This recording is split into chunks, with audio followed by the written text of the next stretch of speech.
So, my goal today is to demonstrate something about objects. But I'm not going to start with an object. I'm going to start with movement, because we did some kind of movement with our trees, and I want to show you a way that you could have accomplished that. So I went to the objects area, and the objects tutorial and processing, I scrolled down and stole the first little bit of code I saw and put it into processing. And now, without even thinking about exactly what this is going to do, I'm just going to run it and see what happens. So this looks like a good candidate for getting movement going with my forest, right? If I want to get trees moving, this is like a good way to start. Because I got something moving. So, what's going on in this little bit of code? I think there's basically 4 things happening here. Maybe 5. What are the things that are going on in here? What do you see first off the bat? Yeah, up at the top, there's a bunch of global variables declared. So they declared a color to be black. They made a float x that's 0. They made a float y that's 100. They made a float that's called the speed that's 1. They made a window, which is too frickin' small. I'm going to make my window bigger right now. Okay. Then in the draw command, why are they redrawing the background in there? So that it draws over the previous car. Yeah, so that my car doesn't leave a streak, basically, right? If I comment that out, let's just check our intuition on that. My car should leave a streak now. That is not a thing I would call a car, right? That is like the Flash, except really boring. Okay. And then, ooh, this is a new thing, kind of. What's this guy? That's just move with some parentheses. Yeah, that's calling the move method and passing it nothing. So that's like, yo dog, you should move. And then there's, yo, you should also display. Yeah, and then the question is, but what the heck does move mean? So if you scroll down here a little way, you'll see that there's a move method declared. And this is the void thing, remember? What's that do? It means that the method isn't returning. Yeah, it means that method doesn't make anything new, right? Not that it doesn't do anything, just that it doesn't pass a variable back. So this thing's not passing anything back. It's called move. It takes nothing. And this is the way it does. So the way it does is it does x is x plus the speed, and then it says if x is bigger than the width, it should be set back to 0. So, cool. Great. That seems like move over in the x, and probably, if you get to the end, start back. Did we see if the car started back? Okay. And then down here in display, what are we doing? How do we display?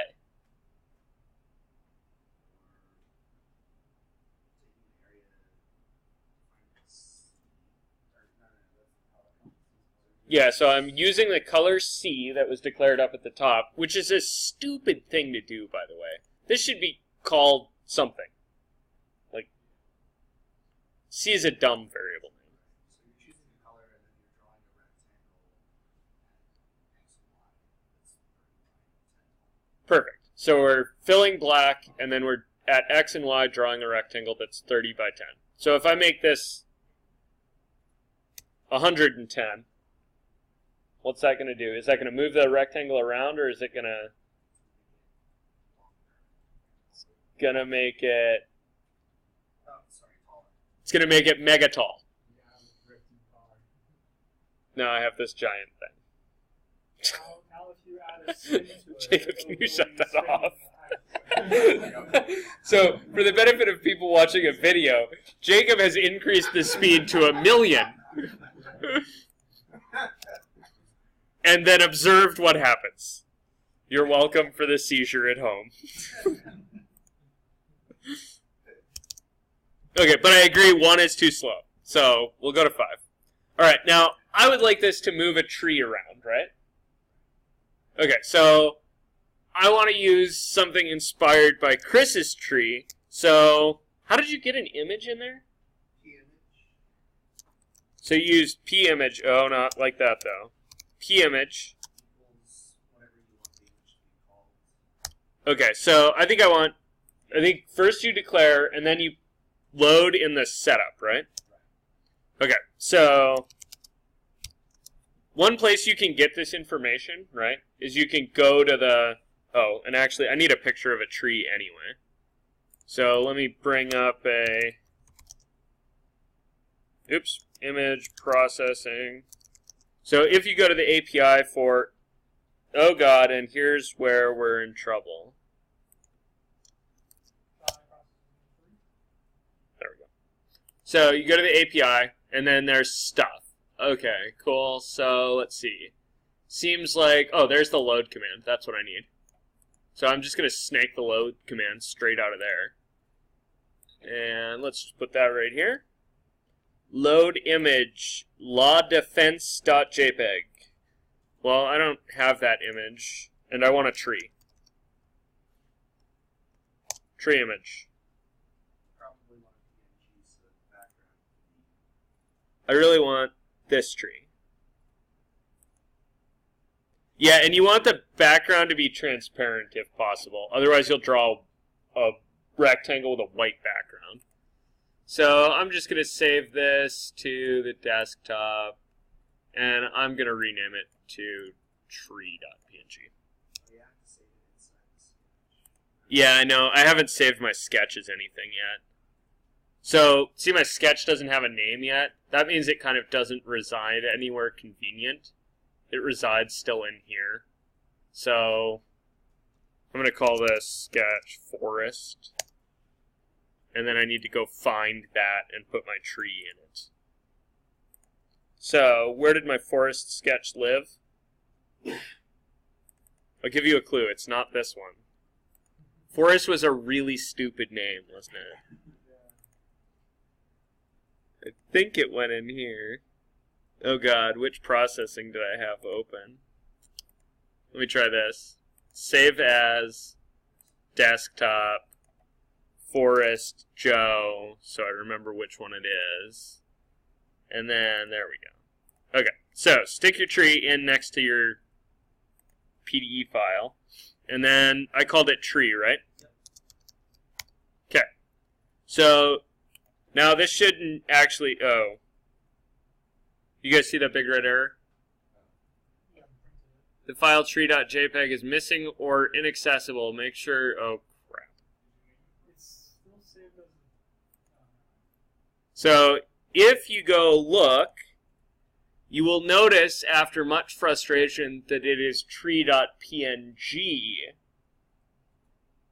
not tree.jpg as I have called it. So whatever your file is named, right? Both the name and the extension need to agree, and it needs to be in the right place. If you're getting these file not found things, it's usually not the code in the, like it's not a syntax error, it is a logic error that you have made, right? About where that thing is or what it's called. You're still just going to draw the rectangle because you haven't told it to draw the tree. Yes, and I am still just going to draw the rectangle because I haven't actually done anything with this image, right? I just loaded an image into this thing called image. So where do I want to put it in here to get it to draw that tree? Same place where the rectangle is. Okay, so how do you make it display? If you go back to the API and you look, you will find, okay, here's a thing that makes an image display. Right? Image, and then it's taking which image and maybe where. If I scroll down, yep, that's X and Y, where. Okay, cool. Probably, if I just plop that in here, is my image called IMG? Yes! Ha! Take that. And where do I want it to appear? Not at 0 and 0. 0 and 100. Right over the bar, so how it works. Oh god. Okay, there's a tree down there. It's not moving. Right? How do I make it move? What was making the rectangle move? Yeah, something about the X was making the rectangle move, right? That's in the move method, right, where the X's go up. So if I want to make the X move, or if I want to make my image move, I need an X in one of these two things. Which one should I put it in? In the one that goes with the X's. So you should put it in the first one. What should you put it at? Where should you put your tree in the Y's? Inside the window. Who cares? Put it with a rectangle. It's drawing from the top corner. Yeah, so it's drawing from the top corner of the image, right? Also, it's massive. So there is some kind of a way to get it to change the size. So if you go in here and you look at the API, right? So I've got syntax, image that takes 5 arguments. What do the C and D do? Oh, those set the width and the height. That's one option. There's also an image.scale method that you could use. I'm just going to set it with the width and the height here because it's faster and easier. So I'm going to make it 50 wide and 80 tall because I think that's about the right ratio for trees. Cool. It's behind the rectangle. Do I give a crud about the rectangle anymore? Nope. Let's comment that out. Okay. No more rectangle. Tree! Yes, I have a tree, and it's migrating across the screen. Okay, now I'd like to take some inspiration from story and make it come out at a random spot on the other side. So not just should the tree go across the screen, but the tree should pop out on the other side at a random height. So I need to randomize Y. Where do I want to randomize Y? Oh, also, am I using fill C anymore? I want to consider the height, and so you have it happen above half of the height and below half of the height. Above. The item. So if the item is 80 pixels tall, it should be the height minus that divided by 2. We're not currently centered, so.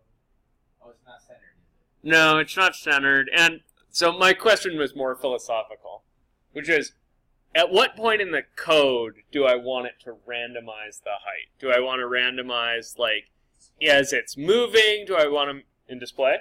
Good idea. Let's do that. So how do I want to randomize? Y is random. 0 to height. Yeah, sure. If I do 0 to height, that should work. Oh, God. Oh, Jiggers. Why is it doing that? What have you done?